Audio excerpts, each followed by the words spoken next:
चुनौती स्वीकार है, क्योंकि चुनौतियां ही हमें अपने लक्ष्य की ओर ले जाती हैं। जी हाँ दोस्तों, आज इसी चुनौती के संदर्भ में बात करेंगे और वह चुनौती है वैकल्पिक विषय को लेकर। तो एक बार फिर आपका संस्कृति IAS के यूट्यूब चैनल पर स्वागत है और आज का केंद्रीय विषय हमारा इसी बिंदु पर है कि एक वैकल्पिक विषय को किस आधार पर चुना जाए सिविल सेवा परीक्षा के अंतर्गत, उसकी अपनी क्या भूमिका है और इसी संदर्भ में जो बच्चों के सामने चुनौती उत्पन्न होती है, या यूँ कहा जाए कि चुनौती उत्पन्न कर दी जाती है। तो वैकल्पिक विषय का क्या स्थान है, किस आधार पर उसको हम चुनें, और इस मुद्दे पर समझ पाएंगे आज कि आखिर वैकल्पिक विषय के आलोक में सर्वोच्च रैंक की जो एक अवधारणा पैदा हो गई है। तो वैकल्पिक विषय के साथ चीज़ों को हम लेकर समझेंगे कि आखिर परीक्षा प्रणाली का विश्लेषण करेंगे, उस हिंदी माध्यम के अंतर्गत सर्वोच्च रैंक जो अभी तक आई है उसके बारे में ज़रा एक बार देखेंगे, समझेंगे। साथ ही कुछ भ्रम को आज तोड़ेंगे।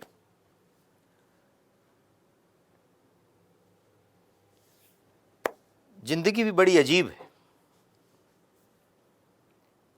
कुछ तो शराब पीकर सच बोल देते हैं और कुछ गीता पर हाथ रखकर भी झूठ बोलते हैं। तो क्या इसका मतलब ये मान लिया जाए कि सच बोलने के लिए शराब पीना जरूरी है, या फिर गीता पर हाथ रखने वाला हर व्यक्ति झूठा है? जी हाँ, मामला व्याख्या सापेक्ष है। तो घबराइए मत, आज शेरो शायरी नहीं करेंगे, बात शेरो शायरी से कहीं आगे दूर तक जाएगी। सच और झूठ का पर्दाफाश करेंगे और इस सच की ओर आपको ले चलेंगे। पूरा एक एक करके समझाएंगे, बात जरा विस्तार से भी होगी, क्योंकि कहीं ना कहीं बहुत सारी अब चुनौतियों के साथ साथ एक चुनौती यह भी है कि सच की राह पर कितने मजबूती से हम खड़े रह सकते हैं। वैसे भी विषय को लेकर, सिविल सेवा परीक्षा की तैयारी को लेकर एक अपना स्पष्ट दृष्टिकोण तो होना ही चाहिए, क्योंकि फाइनली आप जिस जगह पर जाकर कार्य करने हैं, आपको चयनित होने के पश्चात जिला संभालना है। आपके ऊपर जिले का, प्रदेश का वह भविष्य निर्भर करता है। तो निश्चित तौर पर इतनी सोच और समझ विकसित हो चुकी होगी और उसी चीज़ को यहाँ पर हम लोग डिस्कस कर रहे होंगे। दरअसल मुद्दा यहाँ पर यह है कि एक सिविल सेवा परीक्षा के अंतर्गत कई सारे भाग उसके होते हैं और उन भागों को समान रूप से पढ़ना और तैयार करना है, या केवल किसी एक खास विषय पर जोर देना है, इस बात को भी समझेंगे। तो सबसे पहले यहां पर आकर हम लोग जरा जान पाएं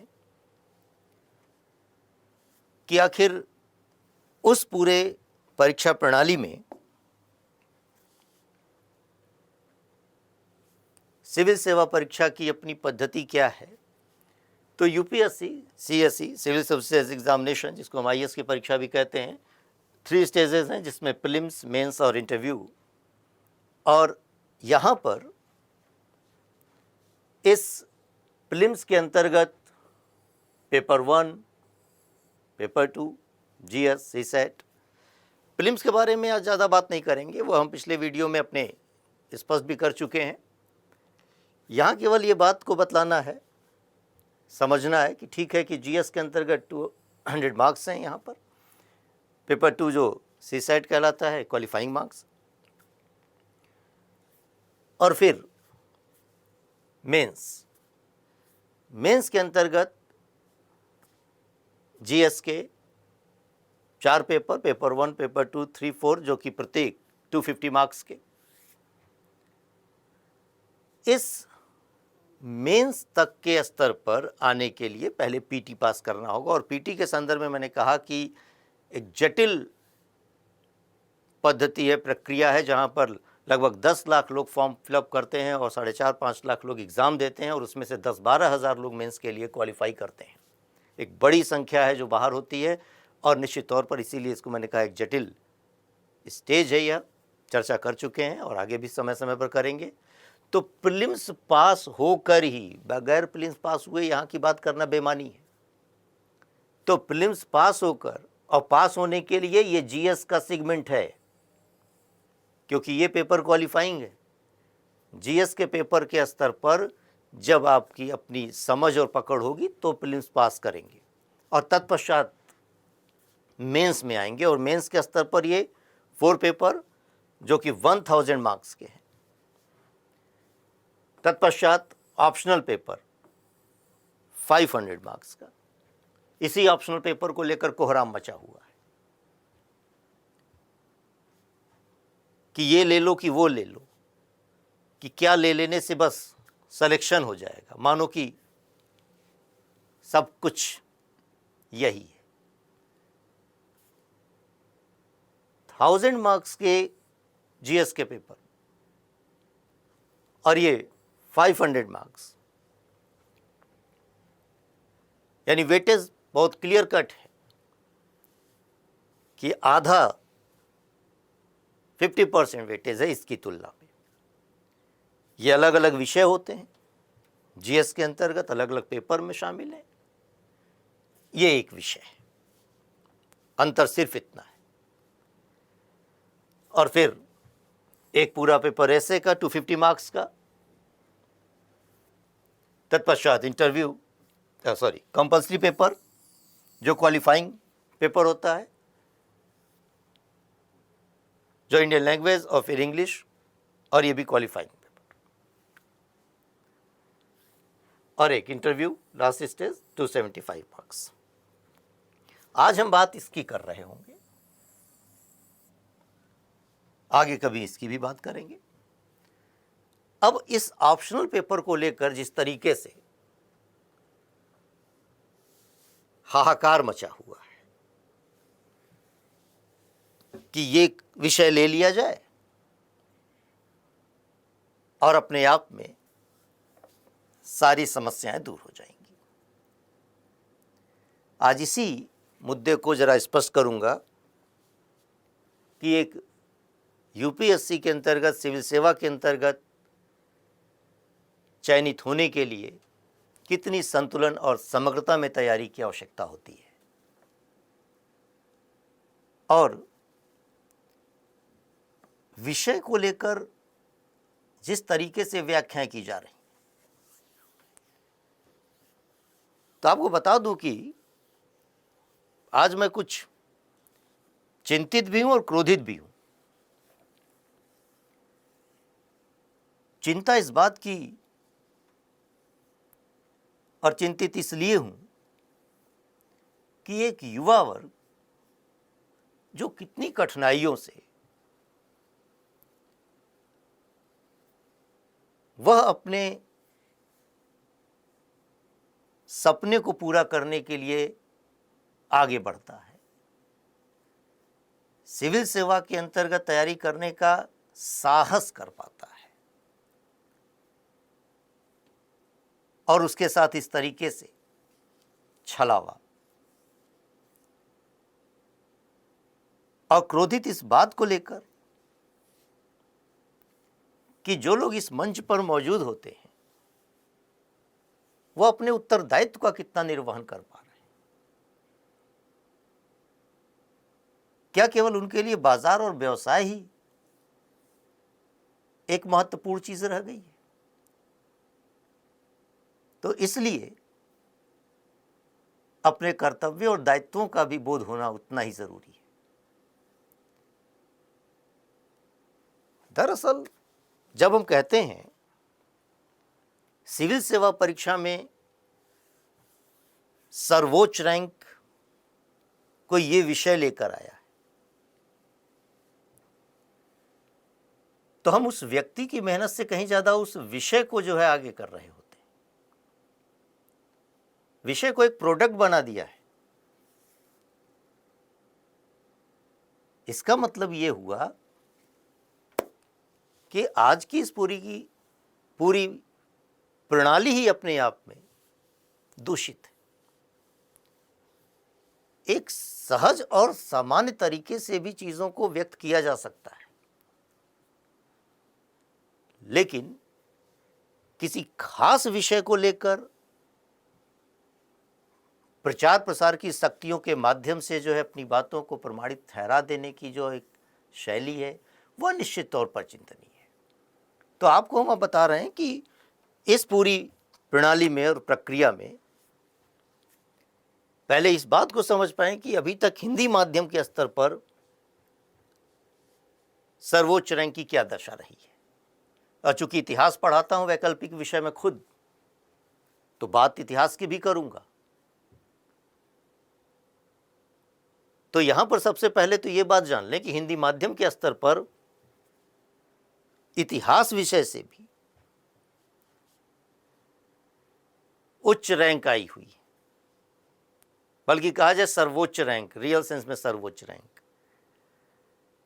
पता भी नहीं होगा कईयों को। लिस्ट दिखाता हूं आपको कि किस तरीके से एक लंबे समय से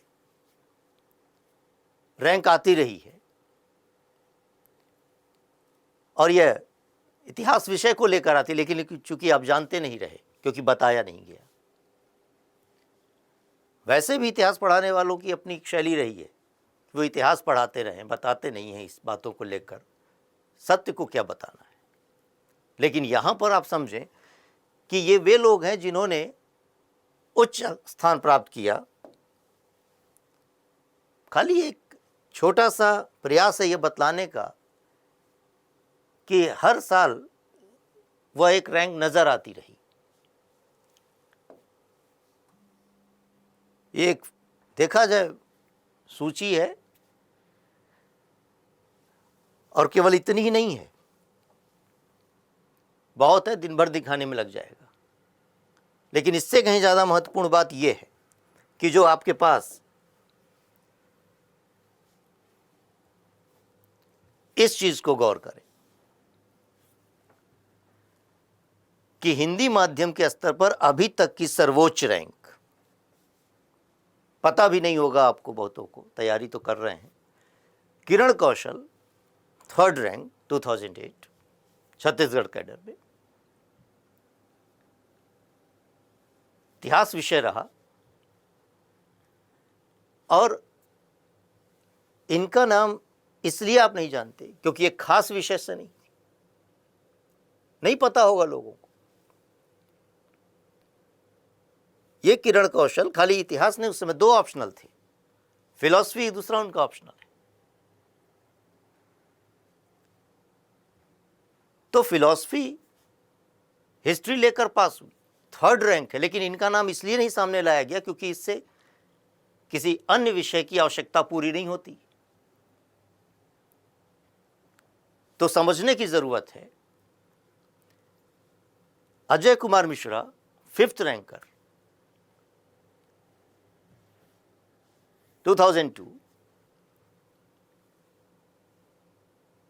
यह 5th रैंक के साथ समझ पाएं कि आईपीएस बने क्योंकि इन्होंने फर्स्ट प्रेफरेंस आईपीएस दिया हुआ था यूपी कैडर में, और अभी दिल्ली में जो है डीजीपी के रूप में मौजूद है, डीआईजी सॉरी। ऐसे में सोचने की जरूरत है कि इनके नाम आपको क्यों नहीं पता। अजय कुमार मिश्र इतिहास और भूगोल लेकर पास हुए, हिस्ट्री और ज्योग्राफी था ऑप्शनल, जिन्हें कहा जाता है कि बहुत बड़े विषय, 2 बड़े विषय को एक साथ लिया और क्रैक करके रैंक 5th। सोचिए जरा, इन चीजों को क्यों नहीं जो है प्रचारित किया गया, क्यों नहीं बताया गया? क्योंकि उससे किसी खास विषय की आवश्यकता पूरी नहीं होती थी।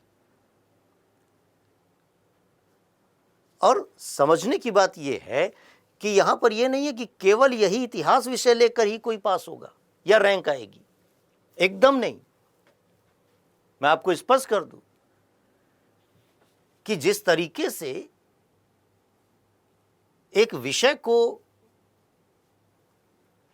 जबरदस्ती दिलाने की प्रथा चल गई है, वो गलत है। यहां पर समझिए 1-2 बातों को कि जिस दौर में किरण कौशल ने इन ऑप्शनल को लेकर पास किया कि चलिए इतिहास को लेकर पास किया, 3rd रैंक आई, बहुत अभी तक की सर्वोच्च रैंक है। इसके बाद के रैंक आने वालों के नाम आपकी जबान पर होंगे, क्योंकि वो एक खास विषय के साथ थे, उस खास विषय को बतलाना था, दिखलाना था, इसलिए जगह जगह पर उसका प्रचार प्रसार। गुरेज नहीं है किसी विषय से, लेकिन केवल एक विषय। सोचने की बात यह है कि अगर किरण कौशल उस वर्ष जो है 3rd रैंक लाई, तो इसका क्या मतलब निकाल लिया जाए? उस साल कितनों की जिंदगी को उन लोगों ने बर्बाद किया अगर, कि बस आप ये इतिहास विषय ले लीजिए और पास हो जाएंगे। एकदम नहीं। विषय लेने का तात्पर्य बड़ा सीधा सा है कि विषय समझ का हो, हमारे विषय की आवश्यकता को हम पूरा कर पाए। अरे भाई, पढ़ना है, समझना है। एक विषय ले लेने मास से तो सोचिए कि इसके पश्चात कितनों का जीवन बर्बाद हुआ होगा, जिन्होंने आंख मूंद कर केवल और केवल यह इस आधार पर ले लिया कि एक रैंक, और इसके पश्चात देखते हैं किसी का नहीं आया। उसमें विषय का कहां दोष है? तो इसका तात्पर्य हुआ कि रैंक का लाने का विषय के साथ कोई अनिवार्य संबंध नहीं है। अलग अलग विषय में अलग अलग समय में लोग आते रहे हैं। आखिर 2017 में जो है अनिरुद्ध कुमार का सर्वोच्च रैंक था हिंदी माध्यम के स्तर पर, 146 रैंक थी उनकी, सोशियोलॉजी सब्जेक्ट था। क्या दिक्कत है? उनको वह सब्जेक्ट बेहतर लगा, उन्होंने वो लिया और उस माध्यम से सफलता अर्जित की। तो इसका मतलब यह हुआ कि विषय को लेकर कोई एक बनी बनाई लीक नहीं होनी चाहिए। यही वजह है कि इतने सारे विषय मौजूद हैं यूपीएससी में, उनको एक बार देखें और समझें। और जहां तक लगता है कि आखिर इस विषय के अंतर्गत क्या किसी खास तरीके के स्वार्थ की पूर्ति की जा रही है, आप समझिए इस चीज को। दरअसल जब हम कहते हैं कि कौन सा विषय ले लें और उसके अंतर्गत आपको फोकस किया जाता है कि यही एक विषय ले लीजिए, तो निश्चित तौर पर वहां पर बाजार और व्यवसाय का दबाव बहुत नजर आता है। तो अब जरा इन चीजों के साथ साथ इस बात को भी समझे। मैं अभी आपको दिखला रहा हूं कि कुछ ऐसी भी चीजें मौजूद हैं कि जैसे ये अब जसमीत सिंह संधू 3rd रैंकर, इनको देखा जाए पंजाबी लिटरेचर के साथ है, और इस पंजाबी लिटरेचर में भी 245 मार्क्स हैं इनके 245। बावजूद इसके रैंक थर्ड, इंग्लिश मीडियम के IITN। ऐसे में अब क्या ये विषय में अंक लाकर भी थर्ड रैंक लाया जा सकता है? ला दिया इन्होंने। क्यों? यहां देखिए सामान्य अध्ययन में बैलेंस नजर आ रहा है। इसका मतलब हुआ आप अपने विषय को जो पढ़ रहे हैं, कोई व्यक्ति नहीं चाहेगा कि उसके विषय में अंक कम आए। कभी वह इस तैयारी को लेकर नहीं चलेगा कि विषय में कम आए हमारे, लेकिन उसने अपने अध्ययन को बराबर स्तर पर रखा। तो अगर उस विषय में कम आ भी गया तो भी देखिए रैंक थर्ड है। अब क्या इसके पश्चात ये अनिवार्य हो गया कि अब लैंग्वेज ले ले, पंजाबी लैंग्वेज लेकर बढ़े? अरे विषय को लेकर अलग अलग विषय हैं। कुछ अभी वर्ष पहले कन्नड़ से टॉप किया था, तो क्या इसका मतलब कन्नड़ ले ले? मैथिली है, संस्कृत साहित्य है, सफलता दर है बहुत अच्छी है। फिलॉसफी से लोग पास हो रहे हैं। इसका मतलब ये थोड़ी ना कि केवल और केवल यही एक विषय रह गया।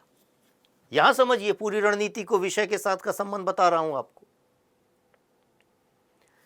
कि सामान्य अध्ययन के अंतर्गत भी पढ़ना पड़ता है, तब अंक आएंगे।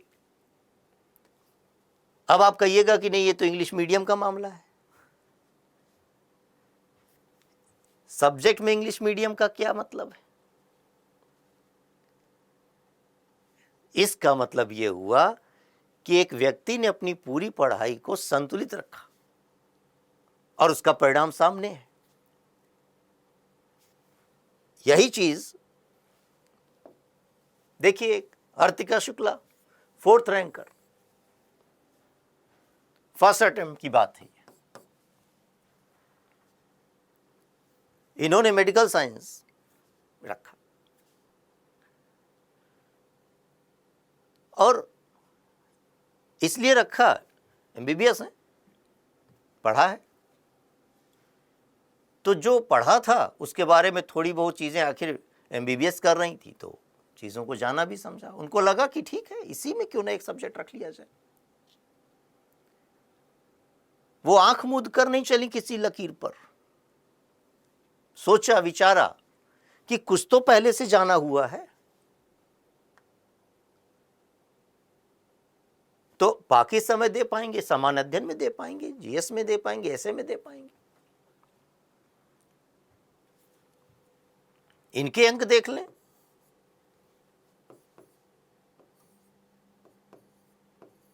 $256। अब 256 सोचिए जरा, 245 पिछली मार्कशीट में था, 3rd rank, 4th rank, 256। Hindi माध्यम के बच्चे को ऑप्शनल में जिस दिन ये नंबर आ जाए उसको लोग जलील कर देंगे, विषय चेंज करवा देंगे कि तुम्हारी पकड़ नहीं है।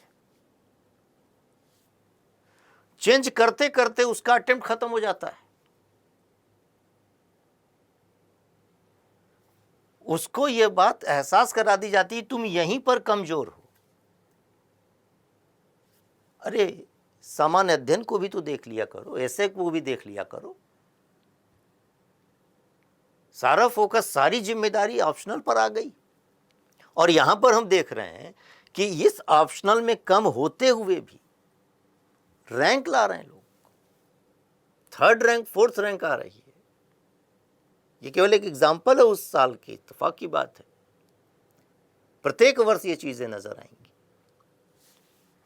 क्योंकि यहां पर भी अब आप देखिए, कहते हैं कि इंग्लिश मीडियम के स्तर पर ये भाषाई विभेदकारी संरचना मुझे आज तक समझ में नहीं आई कि आखिर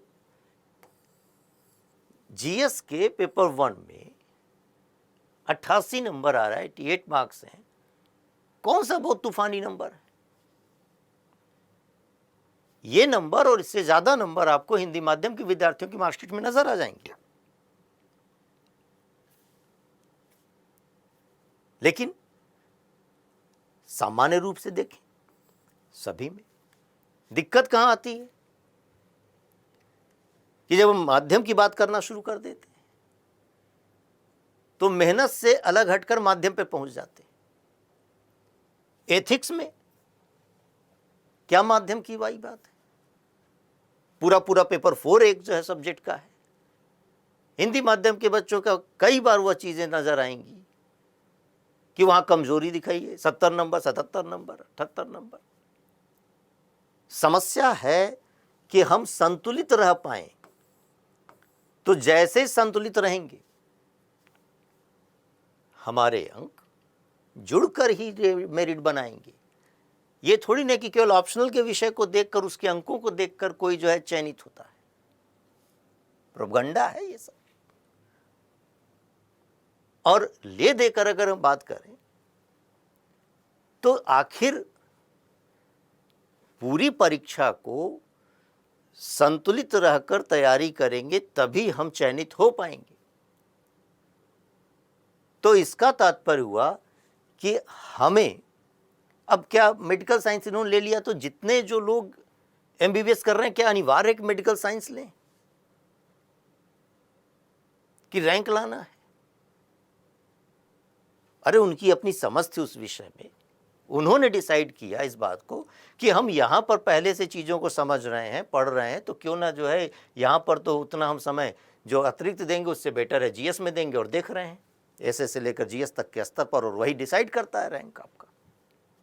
तो ऑप्शनल ही नहीं, ऑप्शनल भी महत्व रखता है। और यहाँ पर होगी पर विषय वस्तु केवल ही की। मैं इसलिए इन चीज़ों को बता रहा हूं कि ये एग्जाम्पल आपके पास होने चाहिए, क्योंकि प्रायः ये मैं देखता आ रहा हूं कि एक खास किस्म की चीज़ों को दिखलाया जा रहा है। आप उनके बारे में सोच ही नहीं रहे हैं, जान ही नहीं रहे हैं कि जो दूसरे विषय का है। एक अलग किस्म की जो मैकाले की अपनी पद्धतियां थी विभेदकारी और हीन भावना को पैदा करने की, वो विषय के साथ नजर आने लगी कि आपका यह विषय है तो आप उच्च स्तर के व्यक्ति हो। बेकार की बात है। सिलेक्शन लेना है, कोई भी विषय लेकर लिया जा सकता है, उसमें उस विषय की जरूरत को पूरा करना है। उसके लिए थोड़ी ना है कि हिमालय जैसा आप जो है कोई अंक ले आएंगे तभी सिलेक्शन होगा। देखिए ये एग्जाम्पल है।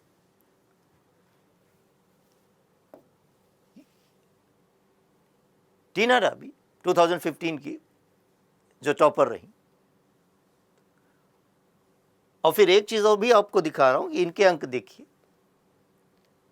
और साथ में Gaurav Kumar 31st rank 2016, history optional था। इनके अंक देखिए, और बजाय अलग अलग के एक साथ जरा देखा जाए, तुलना किया जाए इस मामले को लेकर। एक इंग्लिश मीडियम के टॉपर का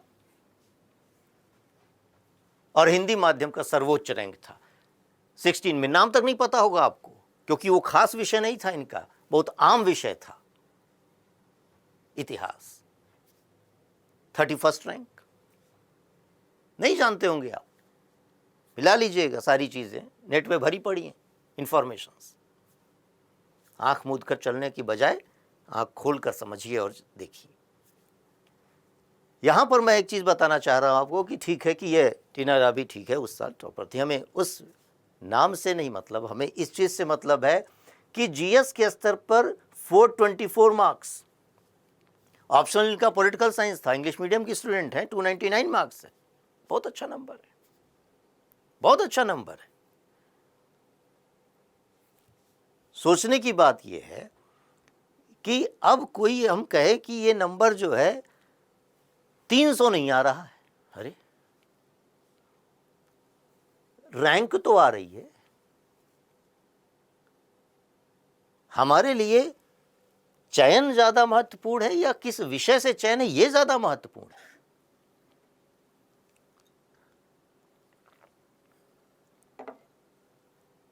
ये जो जीएस में नंबर है, उनके माध्यम से इनकी रैंक आगे बढ़ रही है और तत्पश्चात इंटरव्यू में देख रहे हैं ऐसे में नंबर है, देखिए कितने अच्छे नंबर। कई आप इंग्लिश मीडियम का दिखा रहे हैं, बात हिंदी माध्यम की हो रही थी। जी हाँ, मैं समझ रहा हूं इस बात को, यही तो कोट किया जाता है आपको, लेकिन इसीलिए दोनों मार्कशीट सामने रखा कि ये हिंदी माध्यम के संदर्भ में है और उस समय के लिए 310 नंबर इनके थे ऑप्शनल के स्तर पर।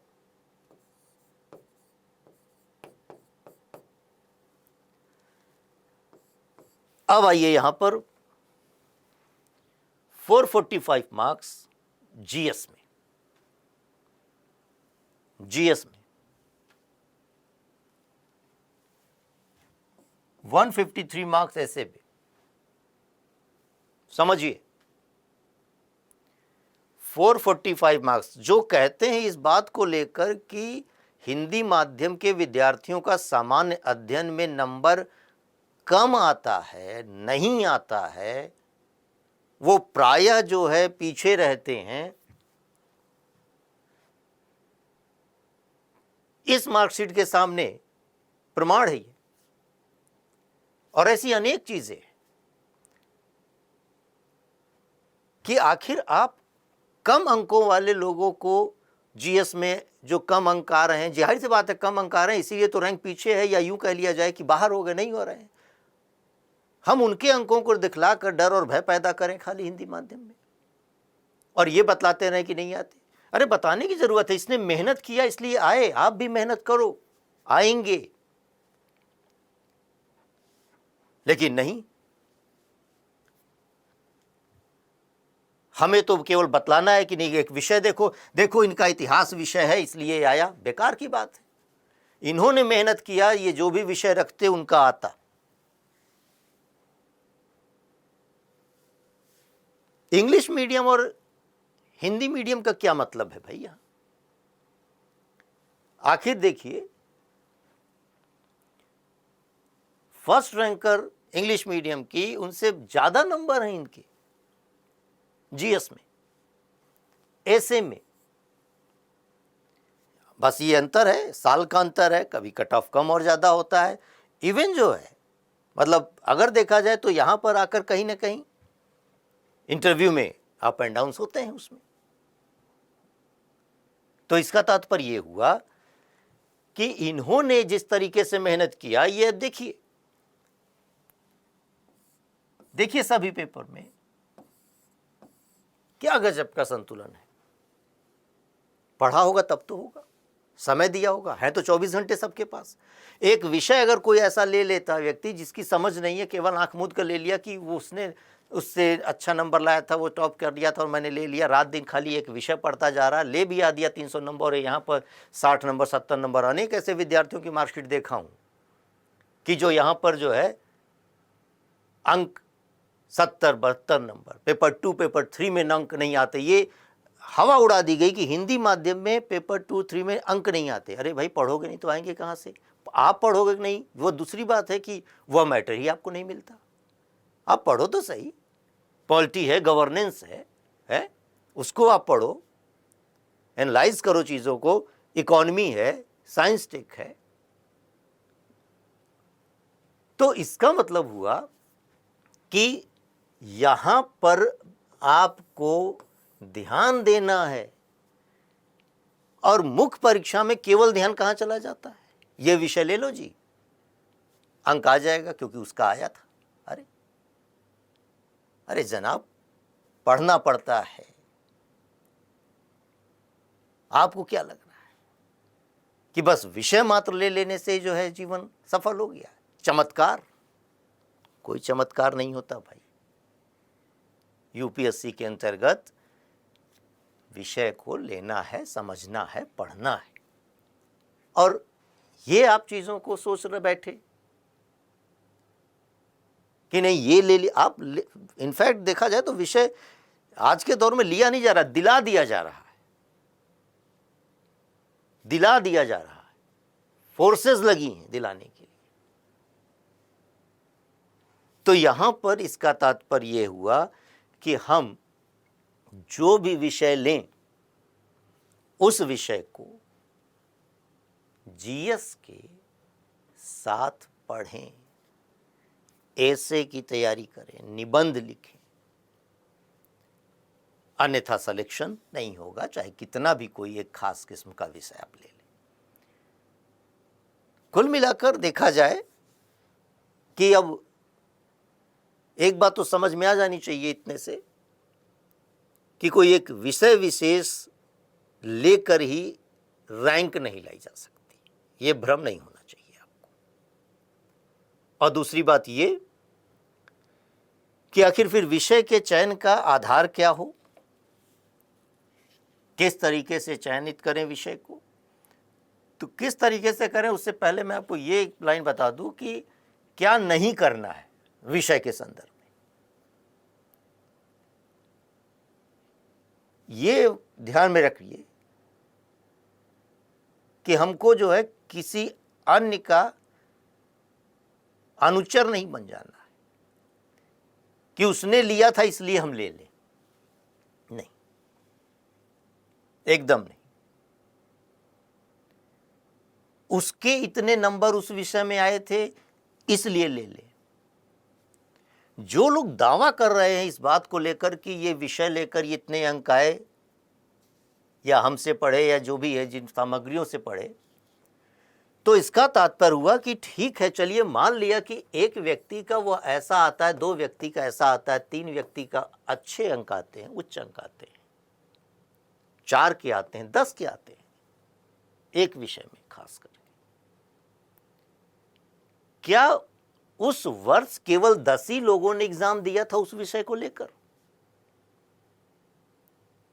अगर 400 लोग उस विषय को लेकर एग्जाम दिए जो किसी न किसी रूप में आपसे पढ़े जुड़े रहे, तो ये 10 लोगों के उच्च अंकों का श्रेय तो हम लेते हैं, तो बाकी जो बचे 390 लोग जो नहीं ले आ पाए उसकी कम अंक आने का श्रेय फिर कौन लेगा? लेना चाहिए। फिर अगर किसी विद्यार्थी की सफलता का श्रेय हम लेते हैं तो असफलता का श्रेय भी लेना चाहिए, ये साहस रखना पड़ेगा। उस विद्यार्थी की मेहनत को हम अपनी सफलता बताने लगते हैं। और आश्चर्य की बात है कि असफलता का ठीकरा विद्यार्थी पर डाल देते हैं कि आखिर तुमने मेहनत नहीं की, तो बात फिर मेहनत की आ गई, मेहनत की आई। विषय की क्या भूमिका है इसमें? एक ही विषय में कोई व्यक्ति मेहनत कर रहा है, जरूरत को परीक्षा की पूरी कर रहा है, अंक ला रहा है, जो नहीं कर रहा है नहीं ला रहा है, सिंपल बात। उसमें इतना क्या तामझाम बहलाना कि जो है खाली ये विषय ले लो, ये विषय ले लो, ये विषय ले लो। नर्वस है बच्चा। जिस विषय में खास करके उसने अगर जो है कहीं पर वह नेट जेआरएफ क्वालिफाई किया हुआ, इसके बावजूद उसको एहसास इस टाइप का करा दिया जाता है कि तुमने गलत कर दिया कोई विषय लेकर, ये खास विषय लो, ताबीज टाइप का है, पहन लोगे, इसके बस ले लो खाली, इसके बाद जीवन तुम्हारा आसान हो जाएगा। गलत बात है, न्याय नहीं है। और इसीलिए मैं कह रहा हूं कि जिन विद्यार्थियों के साथ उनके बीच में मैं रहा हूं, उनकी मनस्थिति ये रही है कि उस विषय के बोझ से दबे पड़े हैं, समान अध्ययन में समय दे नहीं पा रहे, और इसलिए समस्याएं पहले चरण से ही शुरू हो जाती, पीटी से ही शुरू हो जा रही हैं। तो ध्यान रखिए इस बात का कि विषय को लेकर क्या चयन का आधार हो, किस तरीके से क्या रणनीति बने। तो मैंने कहा कि पहली चीज तो जो करना नहीं है वो यही है कि आंख मूंद कर नहीं काम करना, अपने बुद्धि पे विवेक से सोचिए समझिए। जब हम कहते हैं कि विषय के चयन का आखिर क्या आधार हो, कौन सा विषय ले लें, तो कोई एक विषय नहीं है, तमाम विषय है। विषय की फेहरिस्त है आपके पास कि आपके पास वह जो भी आपने, चाहे आप फिलॉसफी पढ़े हो, फिलॉसफी आपके पास सोशियोलॉजी हो, पॉलिटिकल साइंस हो, ज्योग्राफी हो, हिस्ट्री हो, रखिए आप, पब्लिक एडमिनिस्ट्रेशन हो, क्या दिक्कत है इसमें? और भी तमाम सब्जेक्ट हैं, लिटरेचर के तमाम सब्जेक्ट हैं।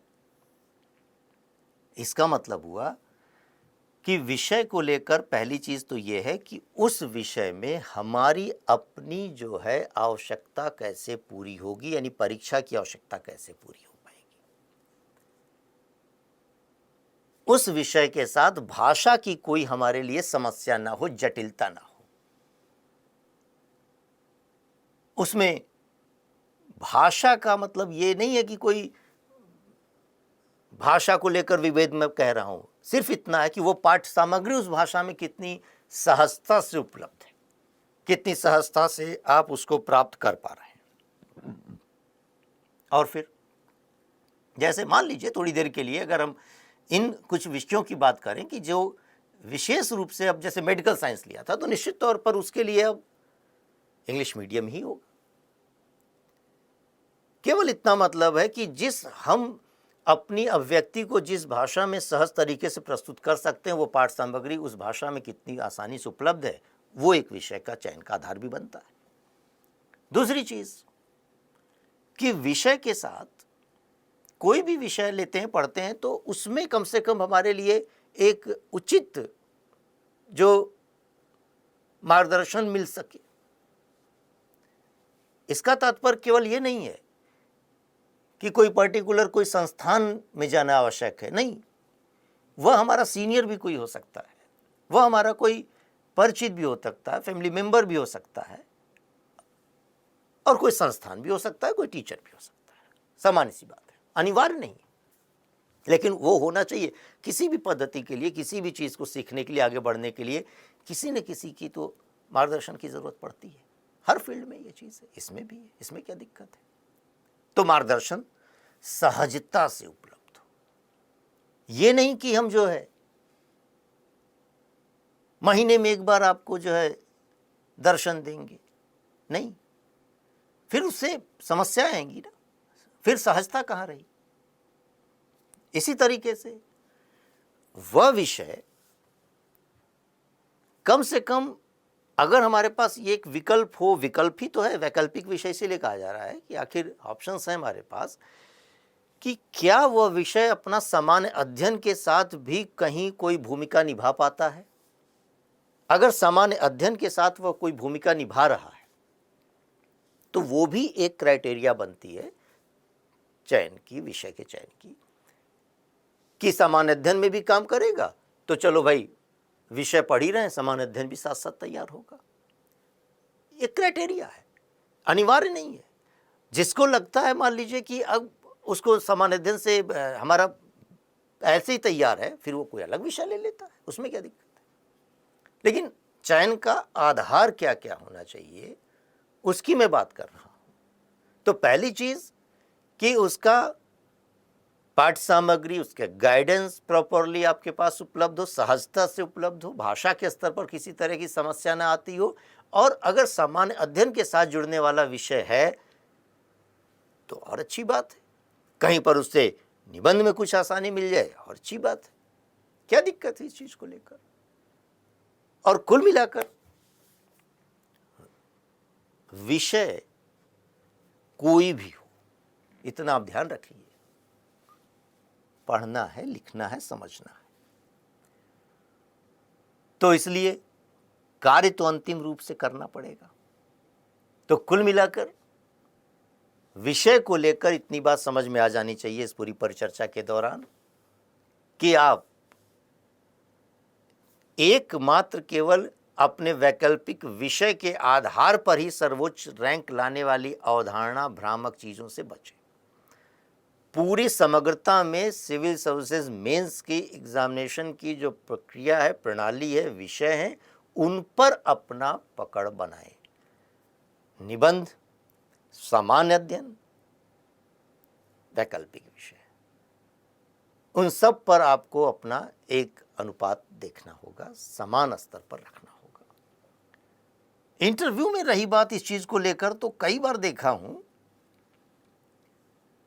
मतलब ये मैंने कहा कि कोई वैज्ञानिक बातें नहीं होती खाली कि एकदम कि यहाँ पर हम 2 और 2 जोड़ें तो 4 ही आएगा, ये वाला मुद्दा नहीं होता। लेकिन एक एनालिसिस है मेरी अपने आप में कि प्रायः जो है कहीं ना कहीं जब इंटरव्यू में नंबर कम आ रहे होते हैं तो एक रीज़न मैंने देखा, उनके मार्क्स को भी ध्यान में रखते हुए कुछ जगहों पर जीएस के लेवल पर जिनकी थोड़ी समझ या पकड़ कम रही है, उनका वहाँ पर भी नंबर कम आया है। और मैं सोच पाता हूँ इस चीज़ को लेकर कि कहीं ना कहीं जीएस के जो पेपर हैं, जाहिर सी बात है वही जीएस के पेपर, सामान्य अध्ययन, अभिरुचि, करंट अफेयर्स की चीज़ें आपसे कहीं ना कहीं उस इंटरव्यू में भी अपेक्षित होती हैं, बात करते हैं लोग। तो अगर वहाँ पर नंबर नहीं आया है तो स्वाभाविक सी बात है कि आगे भी नंबर आने की संभावना कम हो जाती है। मैंने कहा कोई अनिवार्य बात नहीं है, कई बार ऐसा भी होता है कि जीएस में नंबर हैं, जीएस की समझ भी है, लेकिन इंटरव्यू केवल जीएस के आधार पर नहीं चलता, फिर उसमें बहुत सारे कुछ मैटर और भी कर जाते हैं, इसलिए भी नंबर कम आते हैं। लेकिन प्रायः ऐसा रहा है, तो इसलिए अपने सामान्य अध्ययन को भी आप उतना ही महत्व दें जितना वैकल्पिक विषय को देते हैं। और चूंकि अभी हम बात कर रहे हैं वैकल्पिक विषय की, तो आज केवल इस मुद्दे को लेकर मैं आया था कि विषय को लेकर कोई एक विषय नहीं है, अनेक ऑप्शंस आपके पास, क्राइटेरिया कुछ बताइए, उसको ध्यान में रखिए। जो भी विषय लेंगे पढ़ना पड़ेगा आपको।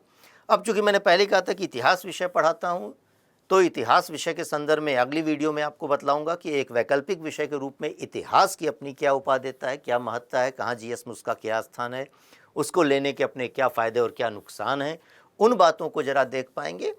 और इस बीच ये भी चीज़ है कि अब चूँकि दौर ऐसा चल रहा है और संभवतः कहीं ना कहीं इस कोरोना महामारी के दौर में कितने समय तक क्लासेस नहीं ओपन होंगी, लेकिन एग्ज़ाम तो अपने आप में यूपीएससी के भी होंगे, स्टेट पीएससीज़ के भी हो रहे हैं, तो मेंस की तैयारी को लेकर भी जटिलताएं लोगों के सामने आ रही हैं। उसी को पूरा करने के लिए संस्कृति आईएएस का वैसे तो एक ऑलरेडी ऐप आ चुका है जिसके अंतर्गत तमाम कोर्सेज मौजूद हैं, लेकिन अब हम उससे आगे बढ़ रहे हैं और एक बेहतर प्लेटफॉर्म ऑनलाइन के लेवल पर, मैंने पहले भी कहा था कि हम ऑफलाइन ऑनलाइन में कोई अंतर नहीं रखेंगे, और वो चीज़ भी हम ला रहे हैं कि टैब के माध्यम से हम अब आपको क्लासेस प्रोवाइड करा पाएंगे। बहुत जल्द वो आपके पास आ जाएगा, और यही बात है कि सफलता मिलनी चाहिए, आपके पास वह सुविधा होनी चाहिए कि आप जितना ज़्यादा से ज़्यादा उस विषय के अंतर्गत, सामान्य अध्ययन के अंतर्गत कार्य कर पाएँ। इसके लिए हम पूरी तरीके से टीम संस्कृति आपके लिए कार्य कर रही है। तो कुल मिलाकर आज का सेशन यहीं पर समाप्त करते हैं, चर्चा को यहीं पर विराम देते हैं। वैसे भी मतलब देखा जाए तो ये चर्चाएं आगे भी होती रहेंगी, जल्दी ही आपके पास कुछ और भी प्रोग्राम्स हम लेकर आएंगे। विशेष तौर पर हमने सोच रखा है इस तरीके से कि जैसे वर्ष विशेष, दिन विशेष में कोई घटनाक्रम है तो उसको भी हम जो है आपको उसको भी आपके सामने ले आए। जैसे अब 2020 चल रहा है, तो 20 तो अपने आप में याद ही रहेगा, 2020 का मामला है, लेकिन यहाँ पर हमारी अपनी एक कोशिश ये रहती है कि जैसे अब इतिहास में 1920 जो घटनाएं हुई, चाहे वह असहयोग आंदोलन की बात की जा रही हो, खिलाफत मूवमेंट की बातें उस समय चल रही थी, तो 100 वर्ष हो गया, तो फिर कहीं ना कहीं उसके संदर्भ में भी चीज़ें आपके पास ले आया जाएगा जल्दी ही। तो आज की परिचर्चा यहीं पर समाप्त होती है। उम्मीद है और आशा है कि आप इस बात को बेहतर तरीके से समझ चुके होंगे और थोड़ा तनाव आपका कम हुआ होगा। तो फिर मिलते हैं जल्दी ही। धन्यवाद।